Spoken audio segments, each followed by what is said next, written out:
Berdasarkan kegiatannya, bisnis dapat dikelompokkan menjadi: 1. Manufaktur, yaitu bisnis yang menghasilkan produk yang berasal dari barang mentah atau komponen-komponen, kemudian dijual untuk mendapatkan keuntungan. Contoh manufaktur adalah perusahaan yang memproduksi barang fisik seperti kendaraan.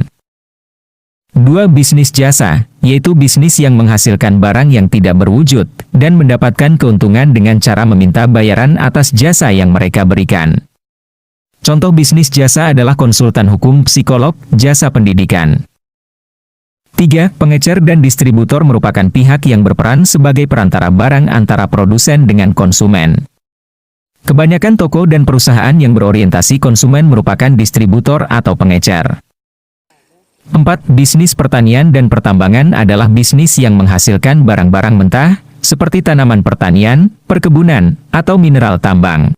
5. Bisnis finansial adalah bisnis yang mendapatkan keuntungan dari investasi dan pengelolaan modal.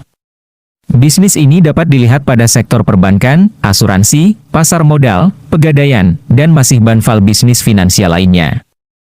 6. Bisnis informasi adalah bisnis yang menghasilkan keuntungan terutama dari penjualan kembali properti intelektual. Bisnis informasi ini dapat dilihat misalnya pada perusahaan pertelevisian, radio, surat kabar, majalah, buku, dan berbagai jenis informasi lainnya yang dapat digunakan. 7. Utilitas adalah bisnis yang mengoperasikan jasa untuk publik, seperti listrik dan air yang biasanya didanai oleh pemerintah dan merupakan perusahaan yang dimonopoli oleh pemerintah.